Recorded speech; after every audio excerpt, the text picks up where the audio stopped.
Welcome guys, in this video I'm going to show you how you can enable and customize the sound equalizer on your Edifier NeoBuds Pro.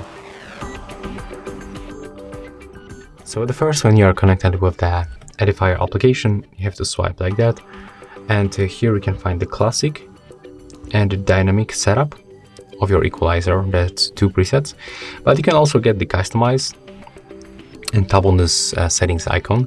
So right here we can adjust the parameters that you want.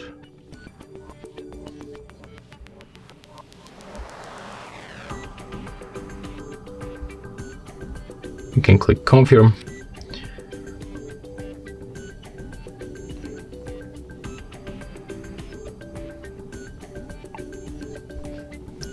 And you can just go back and it will be set up. You can also get another preset, so you can get the new customize. You can name it also. As you can see, it appears right here, so you can switch it like you want.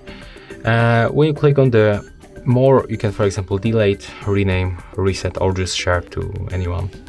So yeah, that's how we can find the equalizer, sound equalizer of the Edifier NeoBuds Pro, and also how you can set up your own customize with the application. So yeah, that's all for this video. If you find it helpful, just remember to leave a like, comment, and subscribe.